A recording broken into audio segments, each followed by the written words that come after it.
Здравейте, пчелари и пчеларки. Сега ще видим дали са яли от ималовите питчици. Това не е реклама. Просто такива намерих от вноса и такива ползвам. Сега този синия ми е по-слаб. Той сега ще му сложа, защото е взял малко има. Аз ги слагам без пакетите.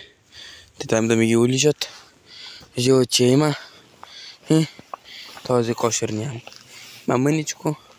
Ма аз сега ще ми сложа достатъчно да имате. Това лежа си го купих наскоро. И ще го заселя на пролет. Сега само ще се включа. Щом съм сложил питките. Щом съм готов с всичкото. Моите питки така ги режа и така мога да си ги сложа, ама на мен ми идва по-лесно.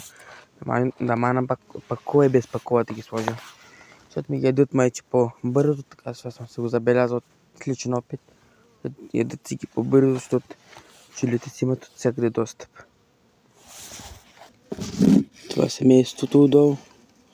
Сега ще му дигна на елончето и слагам питката. И приключвам. Може и да му сипя малко сиропче. 200-300 мл, защото това ми е с много добри запаси. С мед. Това е една от най-силните отводки, където съм ги правил. Да не забравяме, че с това обединих едно семейство. Беше ми останал без майка и го обединих с то с зеления кошер и с негова благодарност. Си таковах и това семейство да ми стига до такъв стандарт. Омана само пликчето.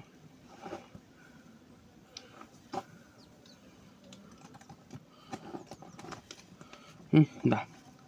Каквото остане по ъгълчетата на пакулчето, аз се го дърпам. Да не ми остава нищо.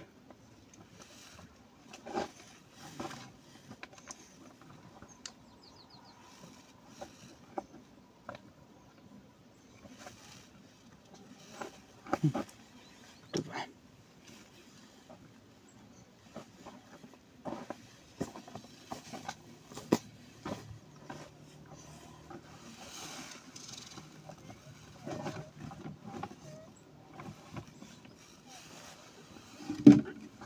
Сега се го затварям и направо се включвам от жилото зеления кошер, жилото синя.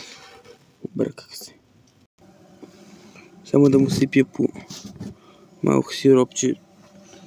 Това трябва да ми стигне за другия път.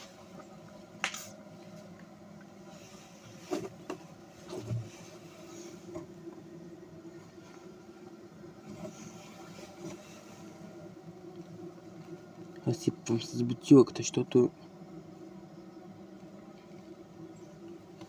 те отдолу си имате това. Ще го сложат отдолу. Имат си добри медови запаси, ама аз пак си ги подхранвам малко с сиропче. Трябва да ми стигнат не за другия път, а сега за всичките кошери. Сега и то кошер сега го отварям, това ми е 12 рамков. Аз малко съм го посъпнил. На 8-9 рамки. Това края е преградна връзка.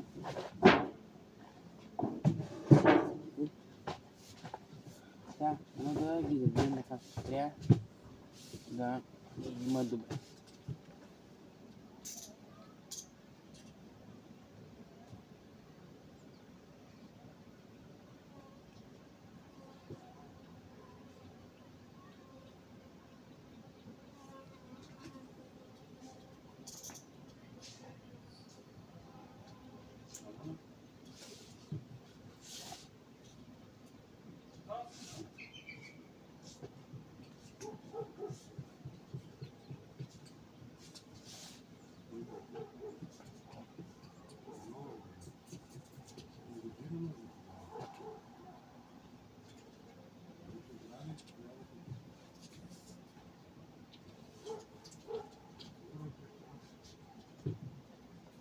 Ако то баци цигарите е рано.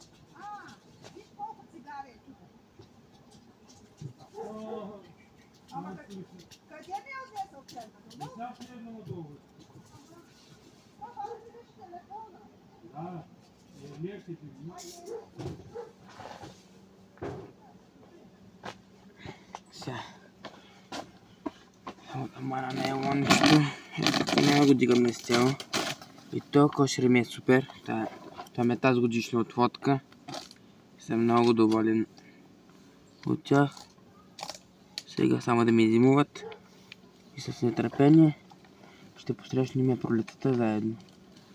Само да не се изнервят, защото съм само с бул. Ако виждате.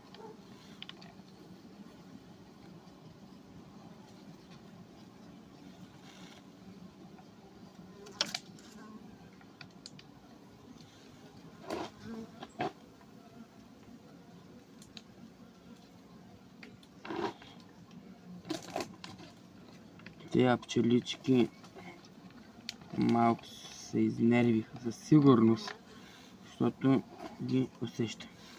И започват да нападат като ненормално. Значи аз тази питка слагам за акара и пчелите да не си ядат от медовите запаси, след като са ги събрали, а да ядат от това. И го слагам и за второ нещо за акара. От имала мащърка и гони акара. Тази питка каквото брах обрах. Готово.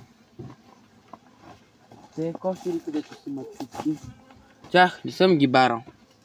Виж, веднага нападнаха да ядат. Усетиха, че има храна и нападат направо директ. Това синито кошери, когато ми беше по-слабо. Имаше вътре други пчели. Ама стана така, че нещо стана и станаха кражби. И тогава и кошерчето ми го нападнаха. И направо стана страшно. Имам запис, ама не съм го такова. Изтрил съм го. Ама другия път, ако пак стане такова, дано да не става, защото е лошо. Ама сиропа няма да ми стигне и за другите два кошера. Ще им дам от другия сироп. Тапим вер. И трябва да стане. То става. Имени витамини Биагра. От тези витамини слагам. А всичкото става 6.